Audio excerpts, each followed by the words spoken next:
Alright. So it may seem like an oddly specific argument, but you know what? It needs to be said. Back in middle school in math class, I remember one day my math teacher talking about his trip to the grocery store. He was like, I can't believe this guy behind the counter gave him a 5 and orders $3.76, but no way. But then I decided I wanted to give him a couple more bucks so I could get a 5 back. And he just couldn't follow, and I had to help him through the process. And we all had a good laugh, ha ha ha. I was somebody be so dumb. But in sophomore year, I got my first real job at public supermarkets, and so I'm a senior now, so it's approaching 2 years of me working there. And let me tell you, now I kind of understand. Things can get all jumbled up when everything's so fast-paced. You get tired after a couple hours, and now just be patient with them. Help them through the process. Don't be a condescending. You know what? Okay. Look at this guy. Looks so tired. How do you expect him to do simple math? I mean, I'm taking calculus at the high school right now, and we don't do much, adding. So just plug in the calculator. That's simple stuff. You can't. I mean, on the job, things are fast-paced. It's hard to keep up sometimes. Average shift is about 8 hours, with about 3.5 to 4 hours before your break, between breaks. And during that entire time, you're in pretty much a small little spot. And keep in mind that you're constantly talking, especially in public. You're talking the entire time. You gotta constantly engage customers, have nice little pleasant conversations with them, talk about the weather, it's hot or cold outside, basic stuff. But you're also, there's tons of stuff you gotta say over and over again. Like every single customer, you gotta ask them if they found everything okay. You gotta ask them if they have any coupons, for example. Like there's a lot of stuff you need to say. So saying the same thing over and over again for hours on end, you get tired and you get into routine things. Like I'll start bagging, and I'll still be in cashier mode, and I'll ask people if they have any coupons. I mean, it just gets in your head and over and over again. Customer engagement. Talked about that. Need it for Publix. Lots of work. After a while. This is how your brain would be when everything is going as planned. Simple, little circle, not a big deal. But when you get thrown off routine, I mean, things get a lot more complicated when you're not used to, when it just jumps out at you.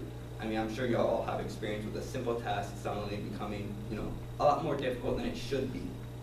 When in a normal situation, it would just be something easy you would do.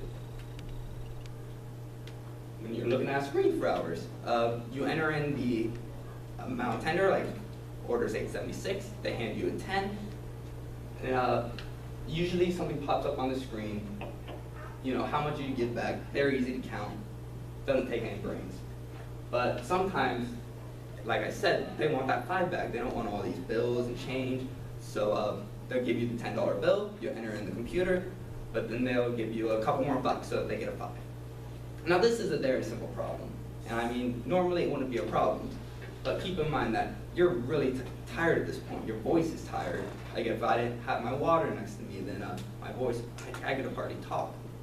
Get difficult to swallow after a while, and you're just thinking about so many other things. Make sure that you're engaging the customer properly. It can become a problem. Theft is also another thing on our mind.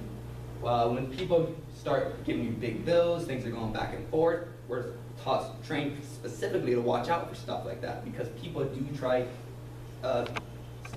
stealing money that way. Are you kidding me? Okay. No. Okay, perfect.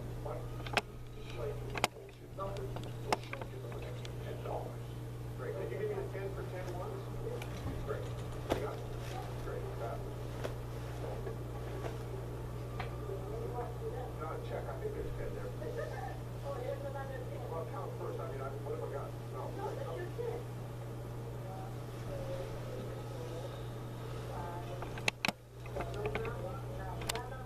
Let's see. Hang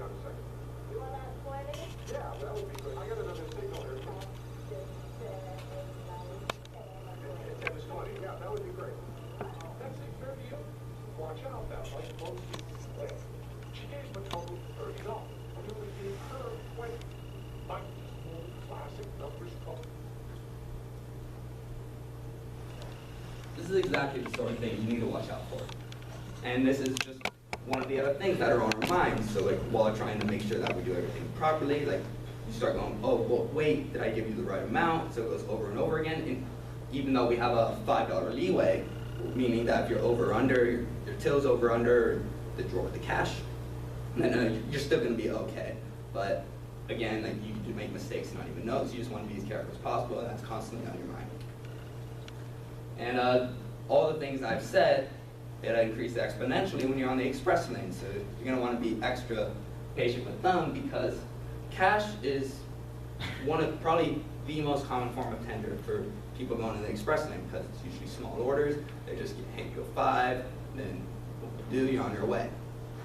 And so, I mean, it may not seem like it, but it is more work to do cash, not a lot, but it is something. You've also got to bag your own groceries, and that contributes to the fatigue factor. Things are generally more fast-paced, so you get long lines, it's over and over, short orders, one after the other, and things get confusing. So, fatigue makes things more difficult. Let's go over what we covered. It's difficult to adjust when you're breaking routine. You gotta always be wary of theft, constantly on your mind, making sure you're doing everything right. And when you're express lane, these things just increase greatly. What can you do? Do your best to pay before tender is pressed. Sometimes not your fault, and we'll press the wrong thing, but when that happens, just don't be a dick, pretty much. Don't be condescending, and only make small adjustments in cash. I mean, it's not a big deal, honestly, for just small things. Okay, thank you.